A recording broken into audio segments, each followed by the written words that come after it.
नमस्कार दोस्तों, जसी टेक में आप सबका हार्दिक स्वागत है। कई दिनों के बाद कई लोग देख रहे होंगे। कुछ दिनों के लिए मैं बाहर गया हुआ था। यूके में हूँ मैं आजकल, और आजकल स्कॉटलैंड में हूँ। प्रॉबेबली मंडे आफ्टरनून में जो वीडियो होगा वो मैं दूंगा। ठीक है जी, मंडे मॉर्निंग तो शायद नीरज जी शर्मा या मणि नंगल जी ही देंगे। और इस वीडियो में खैर मैंने कोशिश करूंगा कि जो लेवल्स हैं उन पर चर्चा कर ली जाए। बहुत लोगों के मैसेजेस आए कि कहाँ चले गए, क्या हो गया। कुछ घूमना भी चाहिए, ज़रूरी है ज़िंदगी में। कहीं ना कहीं कुछ ब्रेक भी लेना चाहिए। तो वही एक हफ्ते का ब्रेक मैंने भी लेने की सोची थी, तो वही ले रहा हूँ। और कई लोगों ने पूछा कैसा है स्कॉटलैंड, इंग्लैंड कैसा है। England is good, no doubt, beautiful. But Scotland जैसी कोई जगह मुझे तो नज़र नहीं आती है।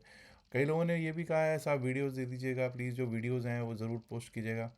इंडिया पहुंच के वीडियोस भी पोस्ट करूंगा अगर आप लोग सभी कहेंगे तो। बाकी Scotland is really really really heaven, जन्नत है जी ये। चलिए शुरुआत करते हैं और देखते हैं कि मार्केट में क्या क्या हुआ। शुक्रवार को ना अचानक से 3 सवा 3 बजे के बाद हलचल हो गई एकदम। एमएससीआई इंडेक्स की रीबैलेंसिंग जब भी होती है ऐसा होता है। बड़े बड़े जो स्टॉक्स हैं, कोई हिंदू यूनिलीवर लिमिटेड, कोई टीसीएस, वहाँ से आउटफ्लोज हुए हैं। उनकी रीबैलेंसिंग जब हुई है, उसका बैलेंस कम किया गया, तो वहाँ से आउटफ्लोज हुए हैं। बाकी उसमें कोई नई चीज़ नहीं है। और आपको पता ही है जो कर रहा है, वो जो हो रहा है, वो तो ट्रम्प साहब है। ट्रम्प साहब कभी क्या अपने मुखार बिंद से बोल देंगे, उसके ऊपर सब कुछ निर्भर करता है। खैर मैं आज ज़्यादा समय नहीं लूँगा और बात करूँगा सीधे के सीधे कि F I S D I S क्या कर रहे हैं और लेवल्स क्या कहते हैं। चलिए देखते हैं हमारे एफ आई आईज और डी आई आईज क्या कर रहे हैं और लेवल्स क्या कहते हैं। बात करूं दोस्तों अगर एफ आई आईज और डी आई आईज की, तो विदेशी संस्थागत निवेशक जो हैं 21,105.86 करोड़, 21,105.86 करोड़ के कैश में नेट सेल में बैठे हुए दिखाई दे रहे हैं। 16,764.14 करोड़ के नेट बाय में डी आई आईज दिखाई दे रहे हैं। एफ आई आईज की सेलिंग भारी भरकम है। भारी भरकम अगर आप देखोगे कौन से स्टॉक्स में, तो आपको मालूम चल जाएगा कि जो कौन पिटे हैं वो आपको मालूम चल ही जाएगा। लास्ट में जो हुआ है वो मैंने बता ही दिया, रीबैलेंसिंग एमएससीआई की है, उसका असर है। अब एक हमारे मित्र हैं विकास, विकास जी हमारे ग्रुप के मेंबर हैं। उन्होंने एक क्वेश्चन किया कि साहब, उन्होंने इनका डिफरेंस निकाल लिया कि वो क्या रिटेल के हाथ चला गया, वो उसका क्या हुआ, किसने दिया, क्या दिया। प्लीज़ एक चीज़ को अंडरस्टैंड कीजिए कि वो शायद निफ्टी या बैंक निफ्टी या सेंसेक्स में, या मोस्टली हम लोग ट्रेड निफ्टी बैंक निफ्टी किसी इंडेक्स में ही ट्रेड करते हैं।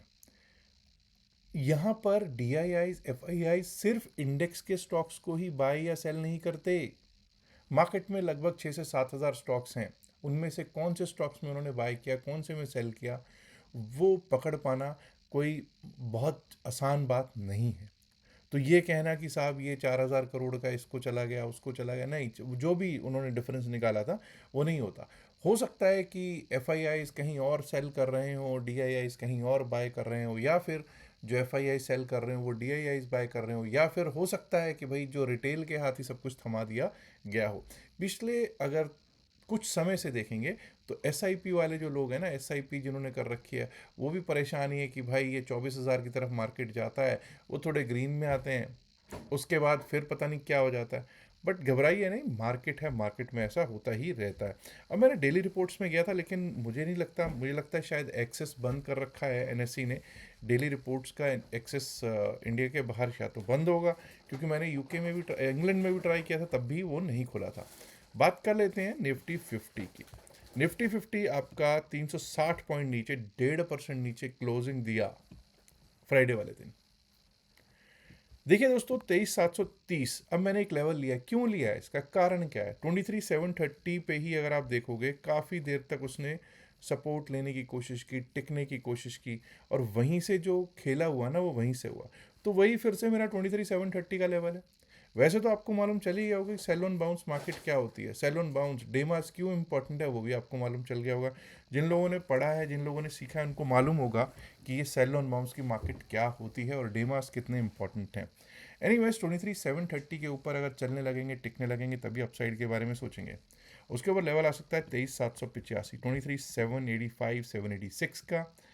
और वो पार हुआ तो 23,837, 23,837, 23,888, 23,888, और वो भी पार हुआ तो 23,937, 23,937। चलिए अब कुछ लोग कहेंगे साहब जब 23,937 तक लगा ही दिया है तो 24,000 भी लगा दीजिए। ये लीजिए साहब 23,999, 24,000, 24,000 टेस्ट होता हुआ दिखाई दे सकता है। But is this happening? हम यहाँ से 450 पॉइंट नीचे हैं 24,000 से। एनीवेज, उम्मीद पे दुनिया कायम है। वही वाली बात है, मैं तो चाहता ही हूँ कि हमेशा मार्केट ऊपर जाए। भाई मेरा पोर्टफोलियो भी तो रेड से ग्रीन में आना चाहिए ना। खैर अभी तो ग्रीन में है, no doubt about it, but मेरे को भी तो ग्रीनरी दिखनी चाहिए। एनीवेज 23,484 लो था, फ्राइडे का लो था। अगर ये कट जाता है 23,484 तो हमारा डाउन साइड का लेवल आता है 23,425, 23,425। उसके नीचे गए तो 23,376, 23,376। और अगर वो भी टूटा तो 23,300, 310, 23,300, 310 का लेवल दिख सकता है जी। आइए अब बात कर लेते हैं सेंसेक्स की, क्योंकि ज़्यादातर लोग आजकल जो है ना निफ्टी 50 में या फिर बीएसई सेंसेक्स में ही ट्रेड कर रहे होते हैं। ठीक है, वीकली एक्सपायरीज हैं, मैं समझ सकता हूँ कि वे प्रीमियम्स भी यही अब कहते हैं ना, जेब भी हल्की होनी चाहिए, जेब भी उतनी ही भारी जेब भारी चाहिए। तो यहाँ पे जेब जब हल्की है रिटेल की तो वैसी हल्की होती है जेब, तो वो इन्हीं में ही ज़्यादा ट्रेड करते हैं। अब देखिए 74,775 पर क्लोजिंग है, 74,775। जब तक 75,073, 75,073 के ऊपर ना चलें, 75,073 के ऊपर जब तक टिके नहीं, चले नहीं, तब तक अपसाइड के बारे में नहीं सोचेंगे। उसके ऊपर लेवल आ सकता है 75,238, 75,238 का। और अगर वो भी पार हुआ तो 75,393, 75,393। And above that we might be able to see 75,500, 75,500। और अगर वो भी पार हो गया तो 75,617, 75,600, 617 तक के लेवल्स दिखाई दे सकते हैं अपसाइड में। वहीं 74,590, 74,589, 590 का लो है शुक्रवार का। अगर वो कट जाता है तो तकलीफ में है ही अभी, और तकलीफ बढ़ती हुई दिख जाएगी, जो कि तकलीफ हमको लेके जा सकती है 74,364, 74,364, 74,174, 74,174। और वो भी टूटा तो 73,999, 74,000, 74,000 तक के लेवल्स दिख सकते हैं जी। आइए बात कर लेते हैं कि निफ्टी बैंक का क्या बनेगा। निफ्टी बैंक, बैंक निफ्टी, देखिए जब तक 54,500, 510 के ऊपर ना चलें, 54,510 के ऊपर ना चलें, ना टिकें, अपसाइड के बारे में नहीं सोचेंगे। लेवल आ सकता है 54,649, 650 का, 54,650 का। और वो भी पार हुआ तो 54,767, 54,767। और अगर उसके ऊपर निकले तो 54,893, 54,893। और वो पार हुआ तो 55,000 को स्ट्राइक करने के लिए, 55,000 को स्ट्राइक करने के लिए बैंक निफ्टी चला जाएगा जी। वहीं पिछले दिन का लो 54,116, 54,116, अगर ये कट जाता है तो 54,000 पे सपोर्ट दिख सकता है, 54,000 का सपोर्ट दिख सकता है जी। वो भी टूटा तो 53,880, 53,880। And below that we might be able to see 53,763, 53,763 तक के लेवल्स दिख सकते हैं निफ्टी बैंक में। आइए बात कर लेते हैं निफ्टी मिड कैप की। मिड कैप निफ्टी की जब हम बात करते हैं तो भाई ये याद रखिएगा, मिड कैप निफ्टी अभी भी ताकतवर है, अभी भी इसमें ताकत बनी हुई है। लेकिन अगर मैं इसको डेली टाइम फ्रेम पर देखता हूँ, आइए ज़रा देखने की कोशिश करते हैं, तो यहाँ पे भी एक चीज़ अंडरस्टैंड कीजिएगा। इसने पिछले 3 जो रोज़ थे, 3 डेज, लास्ट 3 ट्रेडिंग सेशंस का लो काट के फ्राइडे को बंद किया है। थोड़ी सी इशू ज़रूर है, बेरिश इनगल्फ कैंडल ज़रूर बनी है, लेकिन ये असर भी तो हो सकता है एमएससीआई इंडेक्स की रीबैलेंसिंग का, बिल्कुल हो सकता है। तो इसलिए अब आगे क्या करना चाहिए और क्या नहीं, आइए देखते हैं 15 मिनट के चार्ट पे और लेवल्स लगाने की कोशिश करेंगे। 14,508, 14,508 के ऊपर अगर चलने लग जाए, अगर टिकने लग जाए, तो मैं अपसाइड के बारे में सोचूंगा।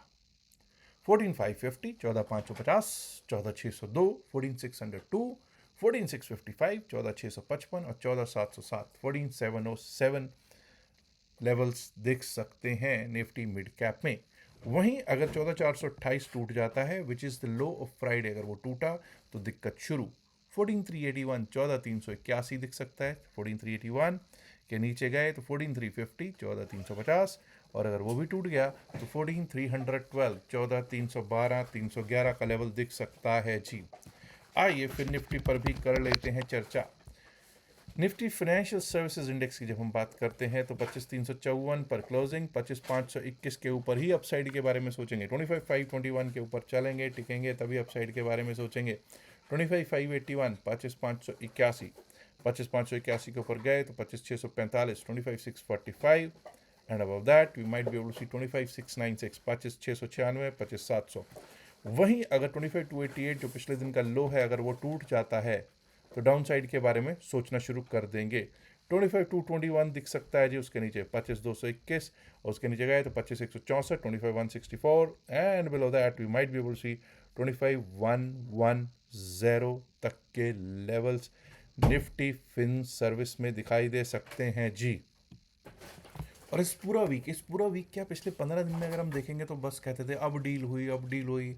एक रूबियो साहब भी आए थे इंडिया, ठीक है, तो मार्को रूबियो साहब ने कहा था कुछ घंटों में ही हो सकता है कि मैं इंडिया में होता हुआ ही तभी कुछ अच्छी खबर आ जाए। तो भैया वो कोई अच्छी खबर अभी तक तो माफ़ कीजिएगा नहीं आई है। एंड माय डियर फ्रेंड्स, अगर आप देखेंगे तो ईरान के क्या बयान है वो देखें आपने कि भाई Trump is talking to himself, Trump is talking to himself. जब ट्रम्प कहते हैं हाँ बस हो गई, बस ये हो गया वो हो गया, तो Trump is talking to himself वाली कहानी नज़र आती है। अभी देखिए क्या क्या होता है आगे आगे आगे आगे देखिए होता है क्या, बिकॉज कुछ ऐसी न्यूज़ आइटम्स आ रही हैं, कुछ न्यूज़ ऐसी आ रही हैं कि ये जो जब से यूएस ईरान का जो वॉर चला है तब से जो ट्रम्प साहब के जो जिसको कहते हैं ना जो इसके आगे पीछे जो चलने वाले हैं उन्होंने लगभग लगभग आई थिंक कई हज़ार स्टॉक्स में उन्होंने कुछ ना कुछ ट्रेड किया है, उतार चढ़ाव उसमें कब फ़ायदा लिया है, पैसा बनाया है। वैसे भी मतलब ये कहा ही जाता है कि जो यूएस जो वॉर रूम है वहाँ वॉर रूम में स्पेशलिस्ट्स वॉर स्पेशलिस्ट्स कम बैठते हैं, वहाँ पर ऑफिसर्स कम बैठते हैं, जो मिलिट्री ऑफिसर्स हैं या फौज के अफसर हैं उनसे ज़्यादा, स्ट्रैटेजिस्ट से ज़्यादा कौन बैठता है, ट्रेडर्स बैठे हुए हैं। तो उसी का असर आप लोगों को, हम लोगों को सबको देखने को प्राप्त हो ही रहा है। अच्छा, नीरज जी ने और मनी नंगल जी ने बहुत बढ़िया काम किया है। मैं तो करता ही हूँ इनकी सराहना, पर आप लोगों को भी सबको उनकी सराहना करनी चाहिए। तो प्लीज़ कमेंट्स में ज़रूर सराहना कीजिएगा, ठीक है जी। और जो भी आपके क्वेरीज़ हों मैं कोशिश करता हूँ कि उन क्वेरीज़ का आंसर किया जाए। कमेंट्स में फीडबैक भी ज़रूर दीजिएगा। और स्कॉटलैंड वाले वीडियोस चाहिए या नहीं चाहिए वो भी लिख दीजिएगा, ठीक है जी। याद रखिएगा जो भी बातचीत इस वीडियो में की गई है सिर्फ और सिर्फ एकेडमिक पर्पस से की गई, इसका बायसल की सलाह से कोई लेना देना नहीं है। बायसल की सलाह के लिए आप अपने फाइनेंशियल एडवाइजर से बात कीजिएगा। लास्ट में एक इल्तिजा है, गुजारिश है, रिक्वेस्ट है कि इस वीडियो को लाइक कीजिएगा, शेयर कीजिएगा इस वीडियो को अपने दोस्तों के साथ ज़्यादा से ज़्यादा संख्या में। एंड माय डियर फ्रेंड्स, आपने अगर अभी तक जसीटेक चैनल को सब्सक्राइब नहीं किया, देर किस बात की, सब्सक्राइब करना तो बनता है ना दोस्तों। शुक्रिया, नमस्कार, धन्यवाद, गुड लक, बाय।